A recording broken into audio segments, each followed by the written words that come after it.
I'm Grant Bейлі. My previous occupation was in the British Army. I spent 22 years in the British Army. I left December 2005. Well, for the first 15 years, I was with the infantry. I operated in Northern Ireland, Germany, the Falklands, and a lot of countries in Europe on exercise and operations. And then my last 7 years, I moved to a surveillance unit in the artillery and specialised in forward air control and bringing artillery in on enemy positions. So that was my 22 years. Okay, so for my first time when I was with the infantry, you didn't really have any mental resilience, interrogation, conduct after capture training. As a basic soldier, you're told you can release your number, religion, this kind of thing. And that's to stop the enemy from having any tactical information for 24 hours. But when I went to a specialist unit, I attended conduct after capture training, which was just theoretical. And then I went on a escape and evasion exercise where you're captured and then you go into an area and you're interrogated for 24 hours. Once you've passed that, you go on to further courses and that's further interrogations, and then you go on to your instructor's course, which is all hands-on practical, and then you do a final exercise interrogating certain individuals from certain units. And that's how I became more resilient mentally at the thought of capture. Right, so obviously my help was my previous military experience. I was over in Afghanistan for a couple of years as a contractor, training, this kind of thing. Evacuated in August, along when the US pulled out. And then a couple of months later, a friend of mine asked if I'd like to go back into Afghanistan to assist students leaving the country with a cover story of providing humanitarian aid. And I went, yeah, that's fine. So I went in October 2021. Everything was okay for 2 months. Everything was fine. I was moving around Kabul, doing what I needed to do. And then on December the 18th, the Taliban police and intelligence service came to my hotel and asked me a few questions and then took me away to their cells. Right, so first of all, got taken to a station, and it was only about 15 minutes from my hotel. I knew Kabul anyway, so I knew where I was. And then threw us all in this in a couple of cars. I thought, wow, I'm being released. This is great. No such luck. Took me to another centre, and then I was walking down a path, and then they knelt me down on the grass, and I thought, and this is what I honestly thought, good, they're going to kill me. Good, yeah, because I was like that because we'd all seen previously what the Taliban do to people.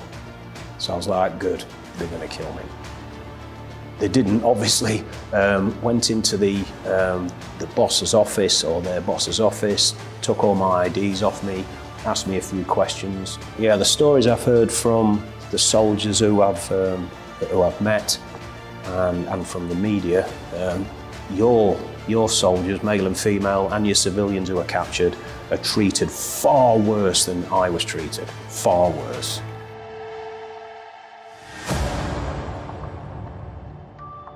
Right, okay, so I was previous to volunteering, because I am a volunteer for TAPS. Previous to that, I was working in Somalia. I was a country security manager for a company working out of Mogadishu.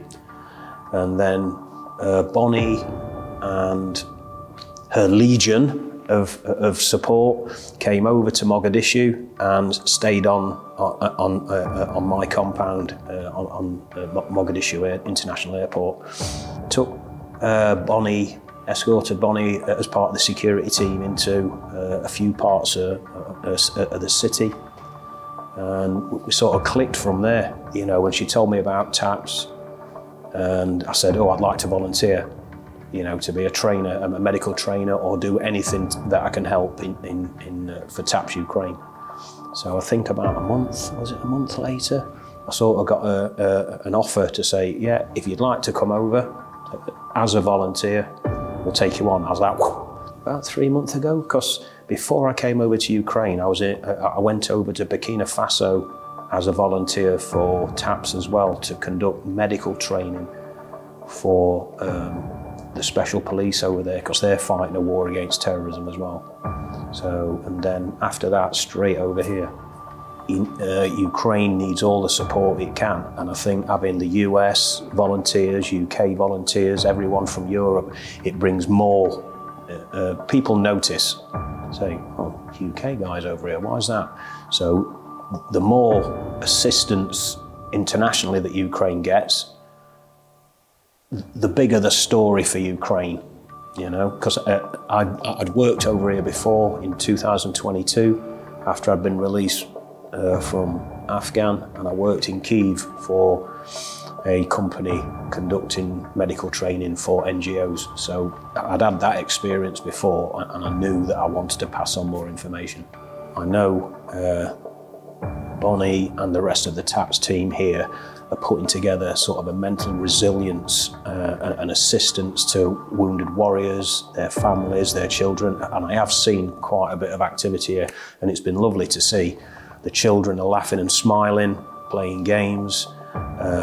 The wives, the girlfriends of wounded warriors or someone who's passed, the paintings, the exercises. It's lovely to see, you know, people smiling, people laughing. But, you know, still there's that thing in the back. For military side, I do a 4-day program, 2 days of tactical med, which is tactical combat casualty care. And then we go on to the tactical side, patrols, ambushes, trench clearing, building clearances, all the things that are happening every day on the front. The guys who I've been training or assisting with last week are all combat veterans, come back from the front, and now they're brigade instructors.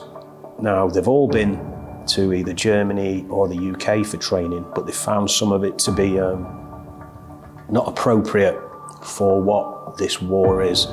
So we've all got together, discussed what we do want to train as, and it's been very successful. We're getting some great feedback. TAPS are getting some great feedback on what we've achieved this week. Next week, the same. The week after, I'm planning to go forward to a CCP to assist combat, the casualty collection point.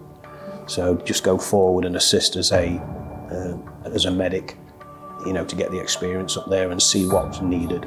Bonnie's the draw. She paints such an incredible picture of what TAPS Ukraine is doing. I couldn't help but volunteer. You know, she told me about the program that you're doing, you know, for the families and this kind of thing, and that the soldiers would appreciate some additional training or just some ideas. So that was the draw, you know, TAPS Ukraine, what you're doing for everyone, I'm in.